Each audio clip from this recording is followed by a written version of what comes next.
Hello students, welcome back to our channel general studies with Anup K Verma. हम लोग लगा रहे हैं Uttar Pradesh public service commission के लिए, या फिर हम कहें यूपी, पीएससी, पीसीएस, ठीक है, 2022 उसके लिए प्रैक्टिस सेट कवर अप कर रहे हैं। और इस सीरीज़ के अंदर अभी तक हमने 11 सेट्स को कवर कर लिया है, ठीक है। और ये है हमारा 12वां सेट, ठीक। जैसा कि आपको पता है कि आपका एग्ज़ाम जो है 12 जून को है। आज से लेकर एग्जैक्टली एक महीने का समय बचा हुआ है आपके पास।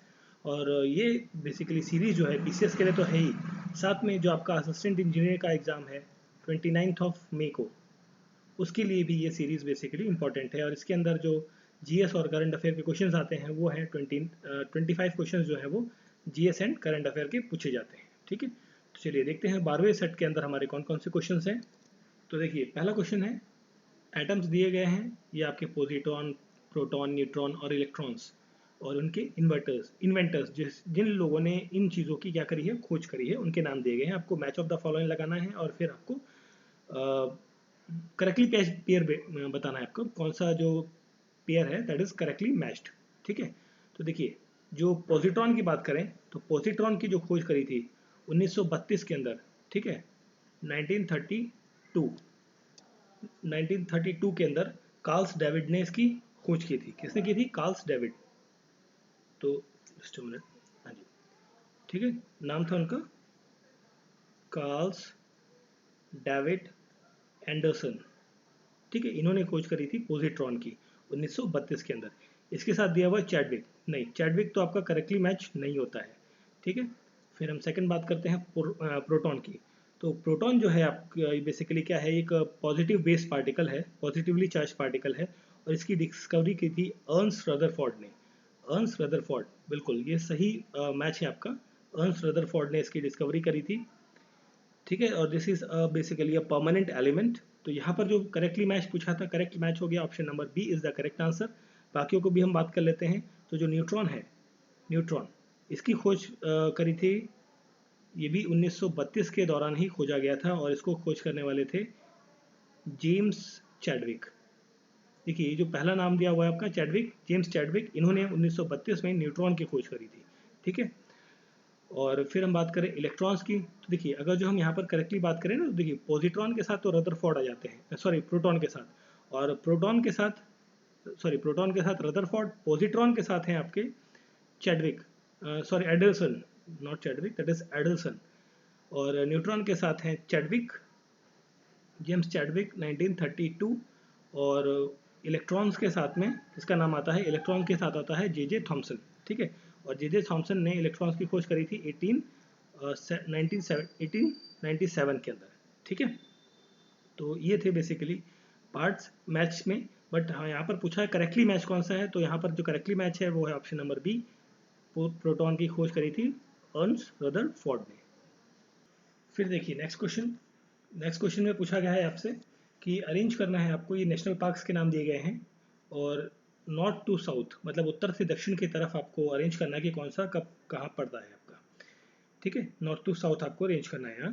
तो देखिए, जो इंद्रावती नेशनल पार्क है, ये आपका कहाँ पर है? छत्तीसगढ़ के अंदर आपको देखने को मिलता है, छत्तीसगढ़। नागरहोल नेशनल पार्क आपका कर्नाटक के अंदर है।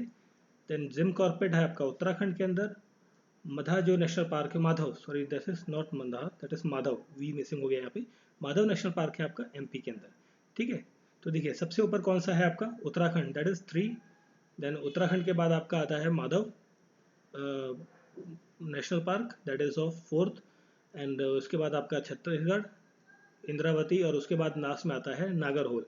तो 3, 4, 1, 2 इज द करेक्ट कॉम्बिनेशन। देखिए कहाँ पर बन रहा है, option C is the correct answer, ठीक है। चलिए फिर देखिए next question, constitution of India, Bharat के जो संविधान है उसके अंदर हमने जो डीपीएसपी का कॉन्सेप्ट है, ये हमने कहाँ से बोरो किया है, कहाँ से लिया गया है? डीपीएसपी की हम बात करें तो ये हमने लिया है आयरलैंड से। तो क्वेश्चन का करेक्ट आंसर आयरलैंड। और आयरलैंड को कॉन्सेप्ट लिया है, आयरलैंड से लिया है। और इसके लिए जो आर्टिकल्स रिस्पॉन्सिबल है या आर्टिकल्स जो इसके अंदर आते हैं वो है आर्टिकल 36 to 51 आर्टिकल्स जो है वो डीपीएसपी के अंदर आते हैं, ठीक है। और डीपीएसपी को हिंदी में क्या कहते हैं? राज्य के नीति निर्देशक सिद्धांत, ठीक है। और अगर जो हम बात करें तो आयरलैंड से हमने method of election of president, जो प्रेसिडेंट का इलेक्शन है उसके मेथड को भी हमने कहाँ से बोरो किया है? यहीं से बोरो किया है।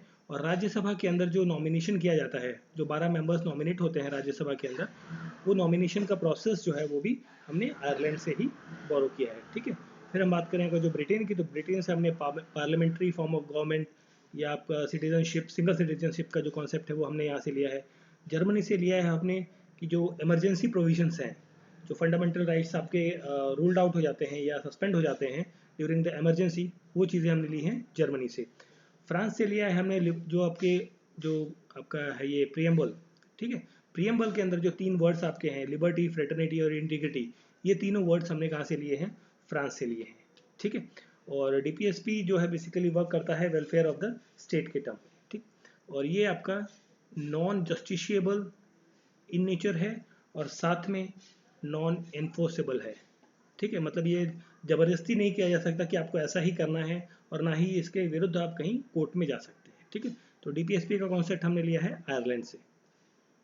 फिर देखिए next question, DDT contains, does not contain. DDT क्या होता है? देखिए डीडीटी का जो फुल फॉर्म होता है that is the dichloro dichloro diphenyl diphenyl trichloro ethane. ठीक है, this is the full form of DDT, dichloro diphenyl try ethyl, sorry trichloro, दोबारा से बोलता हूँ, dichloro diphenyl trichloro ethane is the full form of DDT.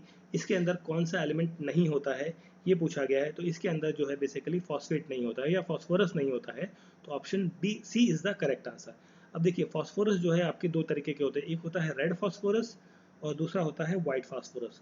White phosphorus जो होता है ये आपका हाईली इन्फ्लेमेबल होता है, बहुत ही ज़्यादा जल्दी क्या होता है, ज्वलनशील पदार्थ है ये। जैसे आपने जो पेट्रोलियम प्रोडक्ट्स के जो ट्रक्स देखे होंगे रोड पे, उस पर लिखा होता है ना हाईली इन्फ्लेमेबल, तो ये बहुत ज़्यादा हाईली इन्फ्लेमेबल होता है।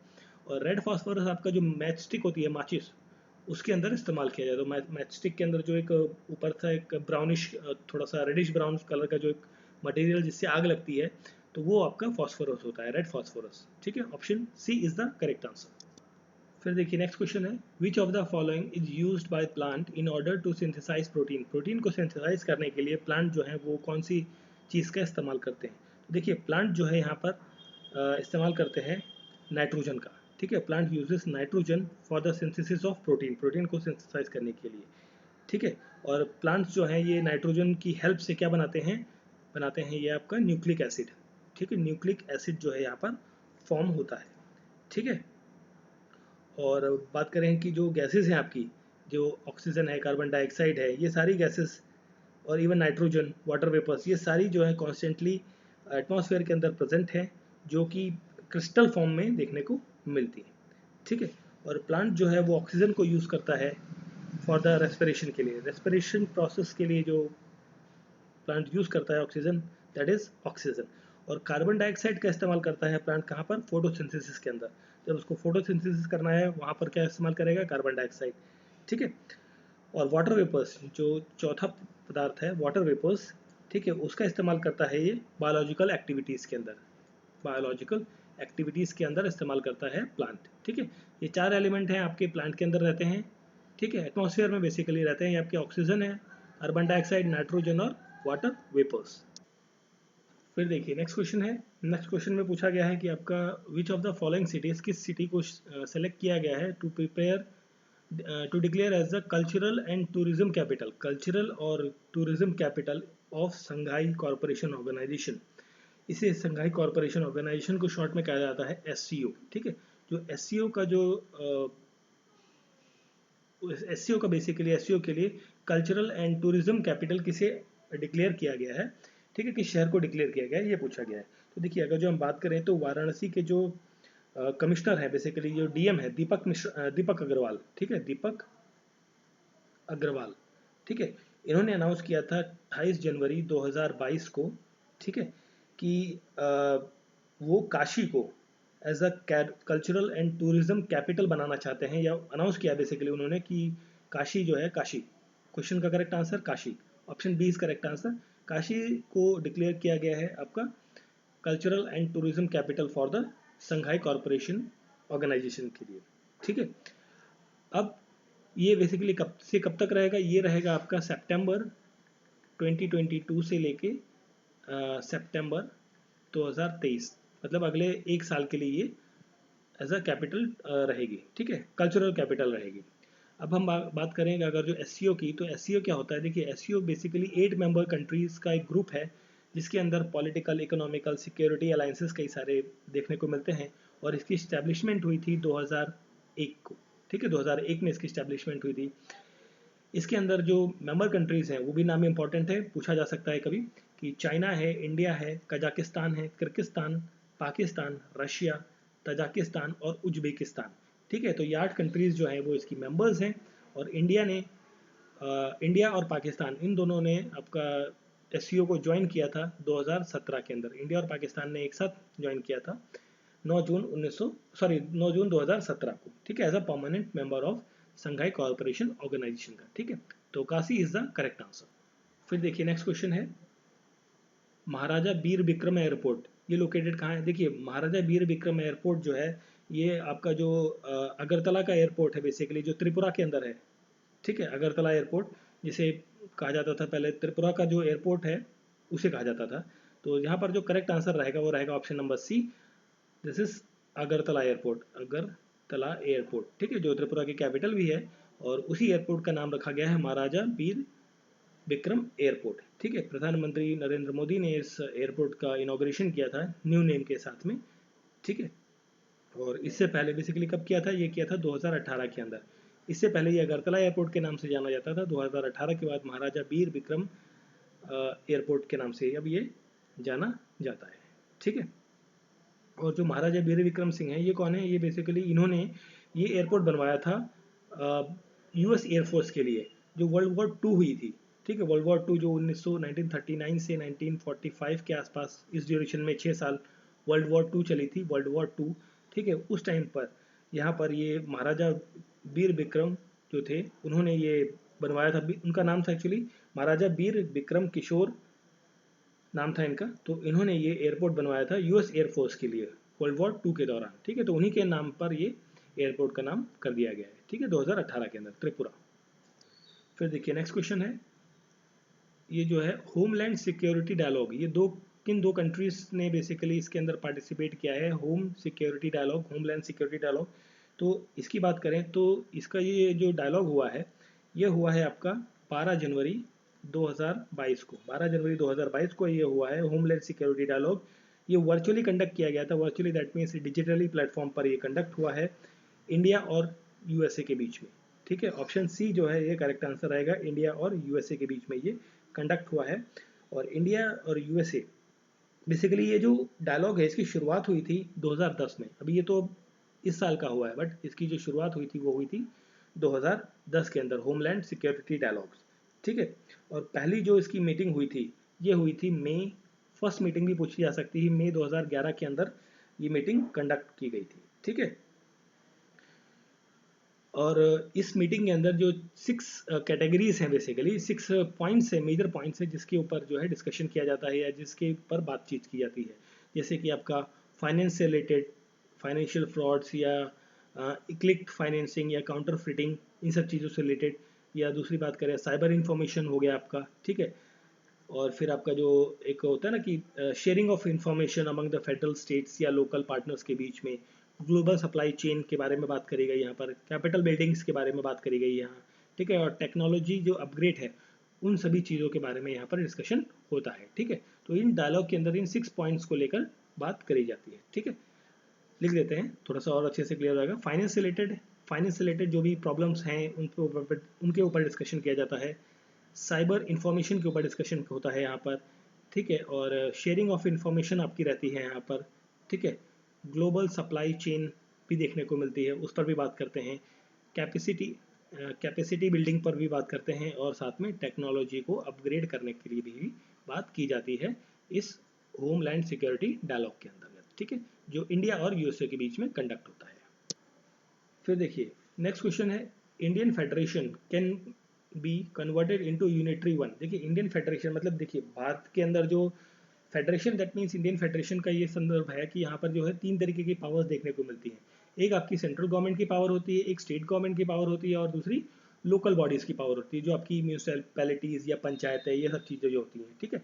तो तो इस तरीके के जो पावर्स हैं ये इंडियन फेडरेशन के अंदर आती हैं, तो इसको कन्वर्ट किया जाता है यूनिटरी में, मतलब ये सारी पावर कहाँ पहुँच जाएंगी, सेंटर के पास, ठीक है।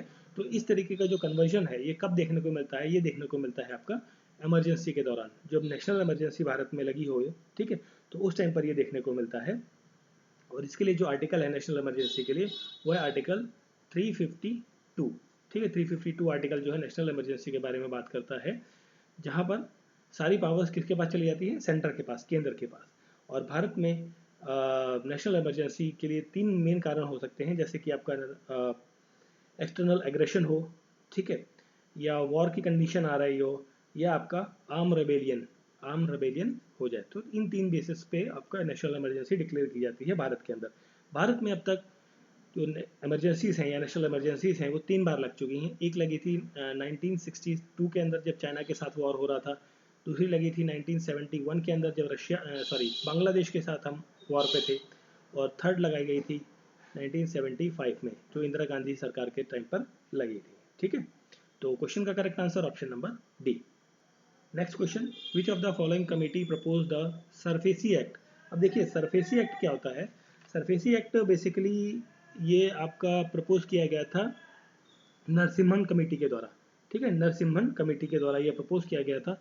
और अगर जो हम बात करें सरफेसी एक्ट क्या होता है, इसका फुल फॉर्म जो है, फुल फॉर्म सुन लेते हैं, ठीक है। देखिए ये होता है आपका scrutinisation reconstruction of financial assets and enforcement of security interest act, ठीक है। तो ये बेसिकली नरसिम्हन कमेटी जो 2002 में आई थी उसने अपनी रिपोर्ट में इसमें बात करी थी, ठीक है। तो क्वेश्चन का correct answer option number D हो जाता है, ठीक है। और बात करें यहाँ पर जो चिल्ड्रन कमेटी है, चिल्ड्रन कमेटी आपकी बात करती है टैक्स रिफॉर्म के बारे में, टैक्स रिफॉर्म के बारे में बात करती है चिल्ड्रन कमेटी। और आबिद हुसैन कमेटी जो है आपकी ये एमएसएमई जो मीडियम स्मॉल इंटरप्राइजेस जो हैं उसके बारे में बात करती है, ठीक है, एमएसएमई के बारे में आबिद हुसैन कमेटी, ठीक है। फिर देखिए नेक्स्ट क्वेश्चन है, among the following nutrient which of this is an are macronutrient. अब देखिए न्यूट्रिएंट्स की हम बात करें, जो प्लांट जो है वो अपना वाटर और न्यूट्रिएंट्स जो है वो कहाँ से लेते हैं, ग्राउंड से लेते हैं, ठीक है। प्लांट्स जो है अपना न्यूट्रिएंट्स कहाँ से लेते हैं, ग्राउंड से लेते हैं, through their ground, through their roots की मदद से वो अपना ये सब चीज़ें लेते हैं। और कार्बन डाइऑक्साइड लेते हैं आपका कहाँ से, कार्बन डाइऑक्साइड लेते हैं एयर से, लाइट लेते हैं सन से। और न्यूट्रिएंट्स जो है यहाँ पर कई सारे क्लासिफिकेशंस आपको देखने को मिलते हैं न्यूट्रिएंट्स के बारे में जब हम बात करते हैं न्यूट्रिएंट्स पर्टिकुलरली। तो यहाँ पर जो क्लासिफिकेशन है, एक आता है आपका मैक्रोन्यूट्रिएंट, दूसरा है आपका माइनर न्यूट्रिएंट, माइनर, और third one is that micronutrient, ठीक है। अब देखिए मैक्रोन्यूट्रिएंट जो है इसके अंदर आते हैं carbon, hydrogen, oxygen, nitrogen, phosphorus और आपका पोटेशियम के, ठीक है। तो ये सारे क्या है मैक्रोन्यूट्रिएंट। क्वेश्चन में पूछा गया मैक्रोन्यूट्रिएंट्स कौन से हैं, तो देखिए नाइट्रोजन है, फास्फोरस है, मतलब 1 and 3 है, नहीं देखिए 1 and 3, just minute, nitrogen, phosphorus, ठीक है, मैग्नीशियम और मैग्नीज नहीं है यहाँ पर, ठीक। तो यहाँ पर जो कॉम्बिनेशन बनेगा एक्चुअली थोड़ा सा आई थिंक यहाँ पर 3 होना चाहिए था, ठीक है, इसको करेक्ट कर लीजिएगा इस पहले सी पॉइंट को, 1 and 3, ठीक है। Nitrogen and phosphorus is the correct combination जो कि क्या है माइक्रो न्यूट्रिएंट्स है। बात करें फिर माइनर न्यूट्रिएंट्स की, माइनर न्यूट्रिएंट्स के अंदर आते हैं कैल्शियम, आपका मैग्नीशियम एंड देन सल्फर, ठीक है। ये 3 चीज़ें आती हैं किसके अंदर, माइनर के अंदर। देखिए जो मैग्नीशियम है आपका ये वाला, this is minor nutrient. Then micro nutrient की हम बात करें तो माइक्रो न्यूट्रिएंट्स के अंदर आते हैं आपके iron, zinc, copper, manganese, molybdenum, boron and chlorine, ये सारे क्या है माइक्रो न्यूट्रिएंट्स हैं, ठीक है। मैंगनीज की बात करें तो this is the micro nutrient, ठीक है। अब प्लांट को अपनी ग्रोथ के लिए, फुल डेवलपमेंट के लिए, ग्रोथ एंड डेवलपमेंट के लिए लगभग ये 17 न्यूट्रिएंट हैं, इनकी क्या होती है ज़रूरत होती है। अगर जो इनकी कमी देखने को मिलेगी तो क्या है इसमें कुछ एडवर्स इफेक्ट भी आपको देखने को मिलते हैं, ठीक है। तो यहाँ पर जो करेक्ट आंसर रहेगा option number C, 1 and 3, nitrogen and phosphorus are the micronutrients. फिर देखिए नेक्स्ट क्वेश्चन है, plant obtain gravitational water easily through their roots, ये पूछा गया है, ठीक है। अब देखिए जो प्लांट्स हैं, देखिए यहाँ पर टर्म इस्तेमाल हुआ है ग्रेविटेशनल वाटर, ठीक है। तो जो ग्रेविटेशनल वाटर होता है इसके अंदर जो वाटर है वो मूव करता है through the soil with the influence of gravity, और ये रिमूव कर देता है फ्रॉम द सॉइल, मतलब सॉइल से ये निकल के चला जाता है फील्ड कैपेसिटी के अंदर, ठीक है। मतलब आपका ग्राउंड लेवल पे जो वाटर है वो आपका क्या है, अंडरग्राउंड चला जाता है, मतलब जो सरफेस वाटर हुआ आपका यहाँ पर, ये पानी ग्राउंड के अंदर चला जाता है, ना कि प्लांट इसको ऑब्जॉर्व करके ऊपर ले जाता है। प्लांट की बात कर रहा है तो यहाँ पर जो प्लांट तो नहीं होना चाहिए, ठीक है। तो ये स्टेटमेंट तो आपकी गलत हो जाती है, ठीक है। Plants are not able to get the water from the root with the help of gravitational water, ठीक है। ग्रेविटेशनल वाटर तो आपका जमीन के अंदर चला गया, ग्रेविटी डाउनवर्ड जाएगा, है ना, डाउनवर्ड फ्लो देखने को मिलेगा। नेक्स्ट है plant can not obtain water from the capillary. देखिए प्लांट्स जो है ना, देखिए ये जो आपका प्लांट है, ये एक प्लांट है, इसकी जो जड़ें हैं यहाँ पर, ठीक है। प्लांट ये वाटर आपका through the capillary action, roots के थ्रू ये आपका प्लांट्स अपना पानी लेता है, ठीक है। तो यहाँ पर तो यहाँ पर लिख दिया कैन नॉट, बट यहाँ पर कैन नॉट नहीं होना चाहिए था। कैन नॉट नहीं होता तो ये स्टेटमेंट सही होती, it can be obtained, but यहाँ पर ये स्टेटमेंट भी आपकी गलत हो जाती है, ठीक है। यहाँ पर प्लांट वर्ड डाल के इसने गड़बड़ कर दिया और यहाँ पर कैन नॉट डाल के, तो दोनों स्टेटमेंट्स क्या हो जाती हैं आपकी, गलत हो जाती है। तो यहाँ पर जो करेक्ट आंसर रहेगा option number D, neither 1 not 2, ठीक है। अब ये तो क्वेश्चन की बात। अब देखिए ग्रेविटेशनल वाटर तो हमने समझ लिया जो ग्रेविटी के अंदर जा रहा है आपका, ठीक है। फिर हम बात करें अगर जो यहाँ पर कैपिलरी वाटर, तो कैपिलरी वाटर जो है, जो प्लांट्स हैं वो अपना वाटर का जो रिक्वायरमेंट है वो सॉइल के पोर्स होते हैं ना, जो सॉइल पार्टिकल्स हैं उनके बीच में जो पोर्स होगा, स्पेस होगा, उसके थ्रू अपना वाटर ले लेते हैं, that is called capillary water, ठीक है। क्लियर? तो चलिए फिर आगे बढ़ते हैं। Frequency of sound is measured in, देखिए फ्रीक्वेंसी ऑफ साउंड को आपको मेजर करना है तो उसके लिए देखिए कौन सा यूनिट रहता है, यहाँ पर पूछा गया है। तो फ्रीक्वेंसी ऑफ साउंड के लिए रहता है हर्ट्ज, ऑप्शन बी जो है यहाँ पर रहेगा करेक्ट आंसर। हर्ट्ज को आप डिनोट करते हैं एच सेट से, ठीक है। और इसको अगर जो आपको डिफाइन करना हो तो ये होता है साइकिल पर सेकेंड, साइकिल पर सेकेंड, ठीक है, is defined by this much. अब देखिए यहाँ पर तीन चीज़ें, तीन फॉर्म में आपको डिवाइड होता है बेसिकली। ये जो ऑडिबल रेंज है बेसिकली, या फ्रीक्वेंसी की हम बात करें, यहाँ पर फ्रीक्वेंसी जो है वो तीन पार्ट्स में डिवाइडेड है। पहली है आपकी ऑडिबल रेंज, ठीक है, ऑडियो वाली।